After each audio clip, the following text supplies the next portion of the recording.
Hi guys, once again welcome in my YouTube channel Education Hub. I am Vivek Singh. Today we will discuss the last topic of our class 10th, electricity, electric power and electric energy. ये हम electric energy बारे में पहले पढ़ चुके हैं, लेकिन आज थोड़ा सा उसके बारे में डिस्कस करेंगे, इलेक्ट्रिक पावर के बारे में जानेंगे and relation between P, V, I and R के बारे में जानेंगे, एज वेल एज कन्वर्ट करेंगे जूल से कैलोरी में कैसे करते हैं, और सबसे स्पेशल बात जो सबसे इंपॉर्टेंट है आज के क्लास का वो है some application of heating effect of electric current. इतनी चीजें आज हम पढ़ेंगे और हमारा चैप्टर यहाँ पे फिनिश होगा। उसके बाद हम आगे न्यूमेरिकल के बारे में बात में करेंगे। देखते हैं what is electric power. Electric power क्या होता है? The rate at which work is done is known as electric power. जब इलेक्ट्रिक करंट जिस रेट से कोई वर्क करता है, कोई इलेक्ट्रिक करंट जिस रेट से जिस टाइम रेट से कोई वर्क करता है उसे क्या कहा जाता है? Electric power. It's represented by P। इसे किससे रिप्रेजेंट करते हैं? P से रिप्रेजेंट करते हैं। इट मींस T रेट से कोई करंट W वर्क करता है तो उसका इलेक्ट्रिक पावर क्या हो जाता है? P। It means P W/T, है ना। और हम जानते हैं W क्या होता है? VIT। अभी कुछ देर पहले हमने क्लास में पढ़ा था VIT, लास्ट क्लास में हमने पढ़ा था VIT के बारे में। W VIT, तो ये हो गया VIT/T, T कैंसिल, तो P क्या हो गया? VI। इस तरीके से हमें क्या मिल गया? P VI। We also know V IR। We know V IR। इस V के प्लेस पे हम IR रख दें तो क्या हो जाएगा? P IR into I, तो क्या हो जाएगा? I²R, है ना। एक और बात कर लें, एंड एस, और हम ये भी जानते हैं कि I V/R। अगर हम बात करें ओम्स लॉ की, P IR तो I V/R होता है। I V/R तो P VI होता है। तो V into I के प्लेस पे क्या लिखते हैं? V/R, तो P क्या हो जाएगा? V²/R। इस तरीके से हमें तीन फार्मूला मिल जाता है P का। कौन सा? P VI, P I²R और P V²/R।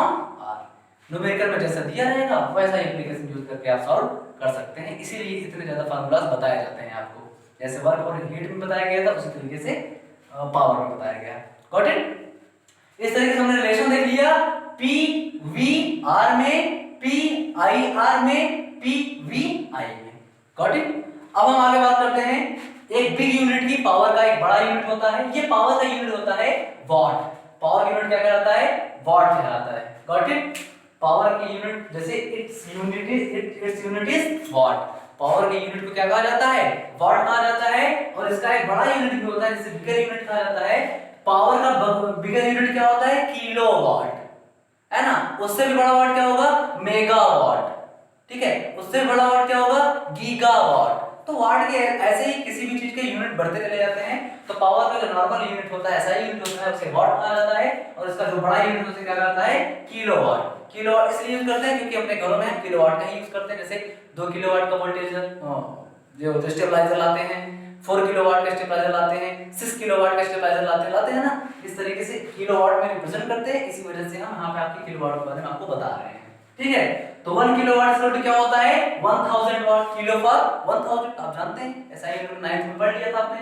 1 kilowatt equal to 1000 वाट। एक स्पेशल चीज जो आप नहीं जानते वो जानिए, इंपॉर्टेंट है कि 1 horse power HP equal to होता है 746 वाट। मतलब 1 हॉर्स पावर में 746 वाट होता है। ये बहुत इंपॉर्टेंट है आपके न्यूमेरिकल के पॉइंट ऑफ व्यू से कि 1 हॉर्स पावर में कितने वाट होते हैं? 746 वाट। ये भी एक यूनिट है पावर का, ठीक है। अब हम बात करते हैं कॉमर्शियल यूनिट ऑफ एनर्जी की। एनर्जी की अभी तो ये किसकी बात कर रहे थे? हम पावर की बात कर रहे थे। अब हम किसकी बात करेंगे? एनर्जी की, जो कि लास्ट क्लास में कर चुके हैं, लेकिन वहां पे हमने कॉमर्शियल यूनिट की बात नहीं की थी। तो आज हम कॉमर्शियल यूनिट की बात करेंगे, ठीक है। तो 1 किलोवाट आवर, ठीक है। कॉमर्शियल यूनिट क्या है? एनर्जी का कॉमर्शियल यूनिट क्या है? याद कर लीजिए, एनर्जी का कॉमर्शियल यूनिट है kilowatt hour. What is the commercial unit of energy? Kilowatt hour, जिसे हम kWh से रिप्रेजेंट करते हैं। तो 1 किलोवाट आवर इक्वल टू कितना होता है?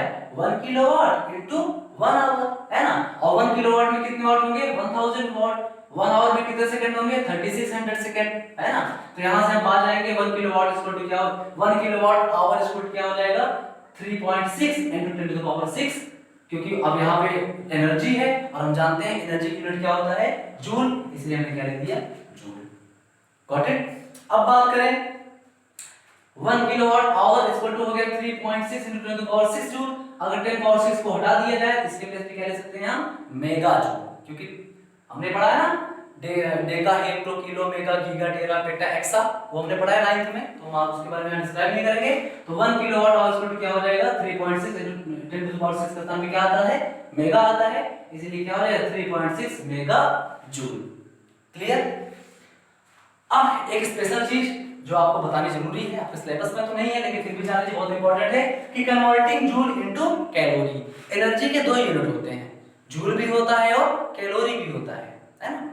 जैसे आप जब डाइट वगैरह खाते हैं, घर में डाइट लेते हैं, तो आप कहते हैं इतना कैलोरी खाएंगे, इतना कैलोरी खाएंगे, केले से इतना कैलोरी मिलता है, दूध से इतना कैलोरी मिलता है, ऐसा। तो वो क्या है कैलोरी, एनर्जी है ना, और जूल भी क्या है एनर्जी है। तो जूल को कैलोरी में कैसे कन्वर्ट करते हैं ये देख लीजिए कि 1 कैलोरी इक्वल टू होता है 4.18 joule. 1 calorie equal to 4.18 joule. इसका मतलब क्या कि अगर 1 जूल को कैलोरी में कन्वर्ट करना है तो उसमें आप क्या करेंगे 4.18 से डिवाइड कर देंगे, तो जूल किसमें कन्वर्ट हो जाएगा कैलोरी में। It means 1 joule equal to 1/4.18 calorie. Clear. इस तरीके से जूल को कैलोरी में और कैलोरी को जूल में आप कन्वर्ट कर सकते हैं।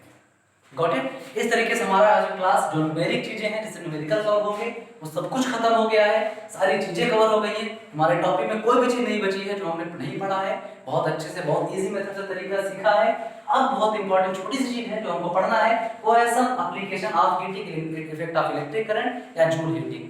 जूल हीटिंग के कुछ एप्लीकेशंस हैं, वो क्या हैं वो हम देखेंगे। लास्ट टाइम पिछले साल एग्जाम में पूछा था, उसके भी सारे इसी से एक क्वेश्चन पूछा गया था 1 नंबर में एग्जाम से। तो हम देखते हैं क्या है इलेक्ट्रिक आयरन। इलेक्ट्रिक आयरन किस पे काम करता है जूल हीटिंग पे, मतलब heating effect of electric current पे। कैसे काम करता है बता रहे हैं कैसे काम करता है। ये हम सपोज करो कि हम थोड़ा सा हमारा टाइप ये डायग्राम बहुत खास तौर पे अच्छा तो नहीं बना पाता, लेकिन फिर भी बना है, समझ में तो आ रहा है अच्छे से कि ये डायग्राम है आयरन का। ठीक है, इस आयरन में कैसे होता है, कैसे आयरन वर्क करता है, आयरन कैसे वर्क करता है heating effect of electric current पे वर्क करता है। किस तरीके से समझते हैं। ये जो कॉइल होता है इसमें जब इसको हम वायर से बोर्ड से कनेक्टेड करते हैं तो ये जो कॉइल है ये कॉइल गर्म हो जाता है और गर्म होकर के हीट हो जाता है, और हीट होने के बाद क्या होता है यही कॉइल हीट हो जाता है। इसी वजह से इस पे यहाँ पे जो लगे होते हैं मेटल्स, ये एक्चुअली ये जो कॉइल होता है ये एलॉयज का बनाया जाता है, ये मेटल का नहीं बनाया जाता। ठीक है, ना ही नॉन मेटल का, ये एलॉयज का बनाया जाता है। ये इंपॉर्टेंट है एलॉयज का बनाना, क्योंकि एलॉयज ही ऐसे होते हैं जो कंडक्टर होते हैं मेटल इसके इलेक्ट्रिसिटी का कंडक्टर सॉरी हीट के कंडक्टर होते हैं, गुड कंडक्टर होते हैं, और इलेक्ट्रिसिटी के बैड कंडक्टर होते हैं। हमें ऐसी चीज की यहाँ जरूरत होती है। ठीक है, अब हम समझते हैं। पहले समझ लीजिए कि ये जो वायर टाइप कॉइल बनाया जाता है जिससे पूरा आयरन गर्म होता है वो किसका बनता है नाइक्रोम का बनता है। नाइक्रोम एक टाइप का एलॉय होता है, और नाइक्रोम मतलब क्या निकेल प्लस क्रोमियम दोनों को मिला करके नाइक्रोम बनता है, इसे एलॉय कहते हैं। और ये जो एलॉय है इसी से ये बनता है, और उसके बाद यहाँ पे एक हैंडल लगा देते हैं, और उसके बाद इसी कॉइल को हम ये जो हमारा जो वो होता है आयरन होता है उनके दोनों हिस्सों के बीच में इसको हम रख देते हैं, जिससे जब ये गर्म होता है तो इसके ऊपर का भी हिस्सा और नीचे का हिस्सा ये भी बहुत तेजी से गर्म हो जाता है और करंट हमको नहीं लगती। करंट क्यों नहीं लगती उसका रीजन क्या है कि इसी के ऊपर ये जो इसके नीचे ये जो पोर्शन है इसके बीच में एक हम लेयर लगाते हैं, ये पूरा एक लेयर से ऐसे ढका रहता है। अगर ये लेयर से नहीं ढका रहेगा तो हमको हीट तो होगा लेकिन हमको करंट भी मारेगा, क्योंकि वो तो लाइट से कनेक्टेड है ना।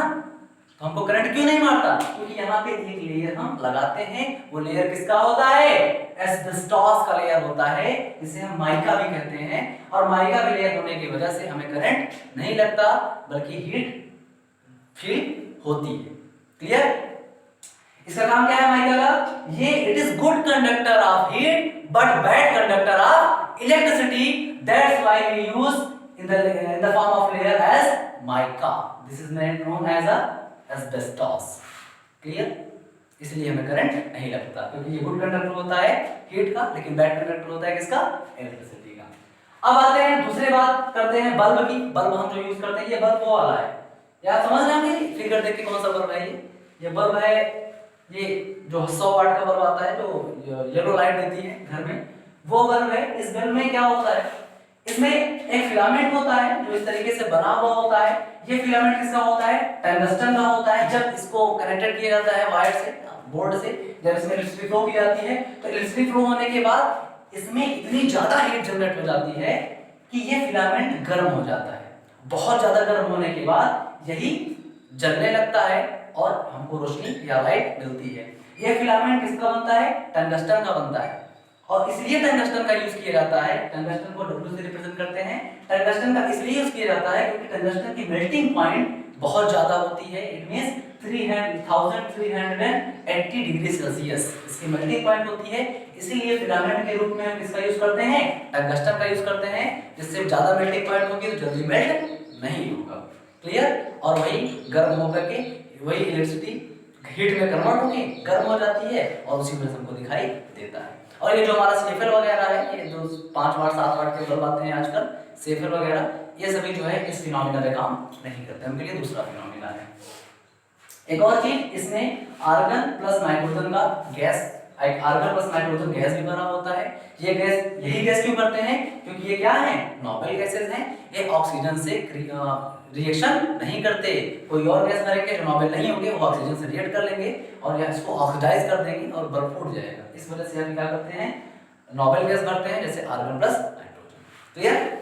अब देखते हैं दूसरी बात, लास्ट बात करते हैं जो कि बहुत इंपॉर्टेंट है, यही पिछले साल पूछा था यही क्वेश्चन, इलेक्ट्रिक फ्यूज का। इलेक्ट्रिक फ्यूज क्या होता है, हम घरों में लगाते हैं फ्यूज, है ना। वो फ्यूज किसका बना होता है, यही पूछा था एग्जाम में से, यही क्वेश्चन। फ्यूज किसका बना होता है, टिन, लेड और कॉपर के एलॉय का। ये भी क्या है, एलॉयज हैं। इन्हीं तीनों के एलॉय का क्या बनता है, फ्यूज बनता है। क्या यूज होता है, टिन Sn, लेड Pb और कॉपर C। इन्हीं तीन चीजों से मिलकर फ्यूज बनता है। फ्यूज का काम क्या होता है, घरों में हम फ्यूज लगाते हैं जब हम, जैसे हमको वायर लेके जाना है घर में, पंखा चलाना है, लाइट चलानी है, टीवी चलाने हैं, कूलर चलाना है, बहुत सारी चीजें चलानी है, तो हम उन सबका कनेक्शन पहले फ्यूज से करते हैं और फ्यूज के करने के बाद फिर हम आगे कनेक्शन लेकर के जाते हैं। क्योंकि जब भी लाइट फ्लक्चुएट होती है तो हम समझते हैं कि फ्यूज का जो वायर है पतला सा उसमें होता है, वही वायर क्या हो जाता है, जल जाता है अगर लाइट फ्लक्चुएट हो जाती है तो। और कुछ ही रुपए का, 2-4 रुपए का नुकसान होता है, फिर से दूसरा फ्यूज लाकर हम लगा देते हैं। इससे क्या होता है, यही फ्यूज का नुकसान होता है। बाकी बड़े बड़े जो चीजें हैं, पंखा जलने से बच जाता है, टीवी जलने से बच जाता है, इसी में हम फ्यूज का यूज करते हैं। क्लियर। इस तरीके से हमारा आज का चैप्टर, इट मींस हमारा फर्स्ट चैप्टर इलेक्ट्रिसिटी खत्म होता है। आई होप आपको वीडियो बहुत अच्छी लगी होगी, सारी वीडियोस अगर अच्छी लगे तो लाइक एंड सब्सक्राइब प्लीज। आगे अगर कोई भी चीजें रिक्वायर्ड है तो आप बताइएगा, हम उस पर वीडियो जरूर बनाएंगे। Thank you so much.